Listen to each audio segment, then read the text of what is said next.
Hello class ninth. तो हमारा जो टॉपिक चल रहा था वो ये था कि दो द्रवों के मिश्रणों का पृथक्करण कैसे किया जाता है। अर्थात यदि दो द्रव मिश्रित हों एक दूसरे में या दो अमिश्रणीय द्रव हों तो उन्हें किस तरीके से हम एक दूसरे से अलग अलग करते हैं। ठीक, तो जब हमने बात की थी कि दो द्रवों के मिश्रणों का पृथक्करण, तो उसमें जो पहला हमने बात की थी वो क्या था कि दो मिश्रणीय और दो अमिश्रणीय द्रवों का पृथक्करण। तो जिसमें हमने सेपरेटिंग फनल के प्रयोग द्वारा यानी जो पृथक्कारी कीप है उसके द्वारा दो अमिश्रणीय द्रवों का पृथक्करण किया था, जैसे पानी और तेल। ठीक है ना, तो वो हम पिछले लेक्चर में पढ़ चुके हैं कि किस तरीके से हमने दो अमिश्रणीय द्रवों के मिश्रणों का पृथक्करण किया, जिसमें हमने उदाहरण लिया था पानी और तेल के मिश्रण का। तो आज हम बात करेंगे कि दो मिश्रणीय द्रवों का पृथक्करण कैसे किया जाता है। अर्थात जब दो द्रव मिश्रणीय होते हैं तो उन मिश्रणीय द्रवों का पृथक्करण कैसे किया जाता है।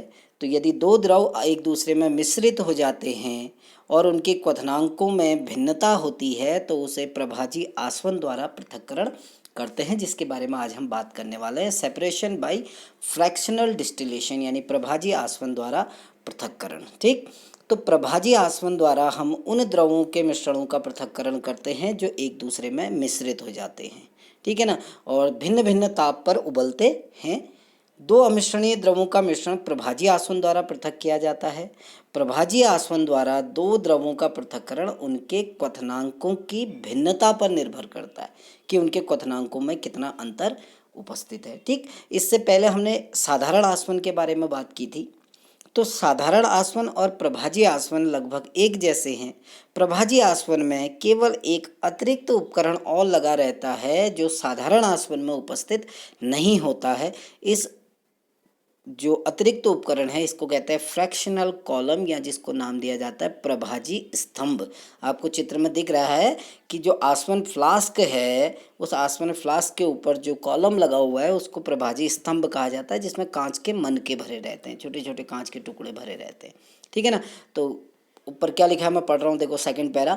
साधारण प्रभाजी स्तंभ कांच के मनकों से भरी हुई एक लंबी खड़ी कांच की नली होती है, जैसा आपको दिख रही है। इसमें कांच के मनके भरे होते हैं। कांच के मनके गर्म वाष्प को, जो वाष्प गर्म वाष्प नीचे से जाती है उनको क्या करने के लिए करते हैं, उस गर्म वाष्प को, ताकि वो उसका तापमान घटा दें और उस गर्म वाष्प को क्या कर दें, टेम्परेचर उसका घटा दें।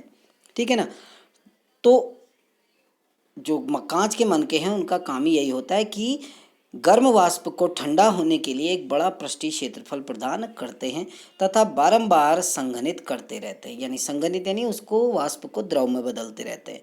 अगर सिंपल वर्ड में कहें, जैसे लिखा भी है कि अत्यधिक सरल शब्दों में प्रभाजी स्तंभ को उसके भीतर विभिन्न ताप क्षेत्रों में प्रदान करने वाली व्यवस्था के रूप में माना जा सकता है। ठीक है ना, यानी प्रभाजी स्तंभ एक ऐसा स्तंभ है जिसके भिन्न भिन्न क्षेत्र का ताप अलग अलग होता है। देखिए आप चित्र में देखेंगे, सबसे निचले ताप क्षेत्र का ताप 80 डिग्री सेल्सियस, उसके ऊपर 79, उसके ऊपर 78 डिग्री सेल्सियस। तो प्रत्येक क्षेत्र का तापमान अलग अलग होता है। प्रारंभ में जब हम आसवन फ्लास्क को गर्म नहीं करते हैं यानी मिश्रण को गर्म नहीं करते हैं तो ये कांच के मनकों का तापमान बहुत कम होता है। ठीक है ना, गर्म नहीं होते हैं, ये ठंडे होते हैं।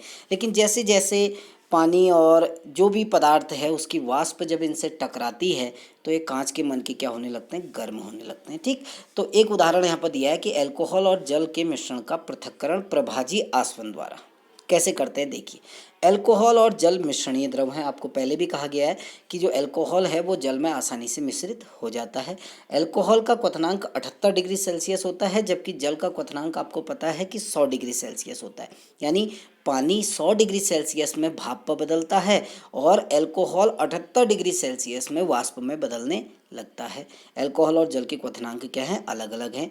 अल्कोहल और जल के मिश्रण को प्रभाजी आसवन द्वारा पृथक किया जाता है। इसके लिए जो चित्र होता है वो बिल्कुल ये जो आपके बुक में डायग्राम दिया है बिल्कुल इसी प्रकार का होता है निर्माण, जिसमें एक आसवन फ्लास्क में अल्कोहल और जल के मिश्रण को भर दिया जाता है और एक स्प्रिट लैंप की सहायता से उस आसवन फ्लास्क को गर्म किया जाता है। ठीक, आसवन फ्लास्क से एक प्रभाजी स्तंभ जुड़ा होता है जिसमें कांच के मनके भरे होते हैं। प्रभाजी स्तंभ से एक संघनित्र लगा होता है जिसका काम होता है वाष्प को ठंडा करके द्रव में बदल देना। और इस संघनित्र से एक दूसरा बीकर जुड़ा होता है जिसमें अल्कोहल एकत्रित होगा। अब कैसे हम करते हैं, देखिए, अल्कोहल और जल के मिश्रण को प्रभाजी स्तंभ लगे आसवन फ्लास्क में गर्म किया जाता है। जैसा अभी बताया, जब मिश्रण को गर्म किया जाता है, अल्कोहल और जल जैसे ही अपने अपने क्वथनांकों में पहुंचते हैं, यानी अल्कोहल जब 78 डिग्री सेल्सियस ताप पर पहुंचता है और जल जब 100 डिग्री सेल्सियस ताप पर पहुंचता है, तो दोनों की वाष्प बनने लगती हैं। क्योंकि अल्कोहल का क्वथनांक कम है तो पहले अल्कोहल की वाष्प बनती है। तो अल्कोहल की वाष्प जब संघनित्र में ऊपर की ओर बढ़ती है, ये प्रभाजी स्तंभ में ऊपर की ओर बढ़ती है, तो प्रभाजी स्तंभ में जो कांच के मनके हैं, वो कांच के मनकों का तापमान बढ़ने लगता है, वो गर्म होने लगते हैं, ठीक है ना। और जो अल्कोहल की जो वाष्प बनी है वो ठंडी होके कहाँ पहुँच जाती है, दोबारा से आसवन फ्लास्क में। तो जब बार बार ये प्रक्रम रिपीट किया जाता है तो क्या होता है, जैसे ही इन कांच के मनकों का या प्रभाजी स्तंभ के ऊपरी भाग का तापमान 78 डिग्री सेल्सियस पहुंच जाता है। 78 इसलिए कह रहे हैं क्योंकि अल्कोहल का क्वथनांक 78 होता है। तो जब प्रभाजी स्तंभ के ऊपरी हिस्से का तापमान 78 डिग्री पहुंच जाता है, तो अल्कोहल की वाष्प प्रभाजी स्तंभ से निकलकर इस संघनित्र में पहुंच जाती है। जो साइड में जो भाग जुड़ा हुआ है कांच की नली, इस संघनित्र में पहुंच जाती है। और संघनित्र का काम क्या होता है, गर्म वाष्प को ठंडा करके द्रव में बदलना। तो अल्कोहल की गर्म वाष्प जब इस संघनित्र से होकर गुजरती है तो वो ठंडी हो जाती है और किस में बदल जाती है, द्रव में। और उस अल्कोहल द्रव को दूसरे बीकर में एकत्र कर लिया जाता है। तो इस प्रकार धीरे धीरे सारा का सारा अल्कोहल आसवन फ्लास्क से निकलकर दूसरे बीकर में चले जाता है और आसवन फ्लास्क में क्या बच जाता है हमारे पास, केवल पानी शेष रह जाता है, ठीक है ना। तो वही चीज़ यहाँ पर लिखी हुई हैं, जब प्रभाजी स्तंभ का के शीर्ष का ताप 78 डिग्री सेल्सियस पहुँचता है, जो कि जल का क्वथनांक है, तो अल्कोहल वाष्प संघनित्र में जाती है और ठंडी हो जाती है, संघनित्र के दूसरे सिरे पर रखे बीकर में एकत्रित हो जाती है और पानी पूरा का पूरा आसवन फ्लास्क में एकत्रित हो जाता है। तो ये एक विधि है आसवन विधि, और इस आसवन विधि में एक ही अतिरिक्त उपकरण लगा गया है जिसको प्रभाजी स्तंभ कहा जाता है। उसी के नाम के आधार पर इसको प्रभाजी आसवन कहा जाता है। Thank you.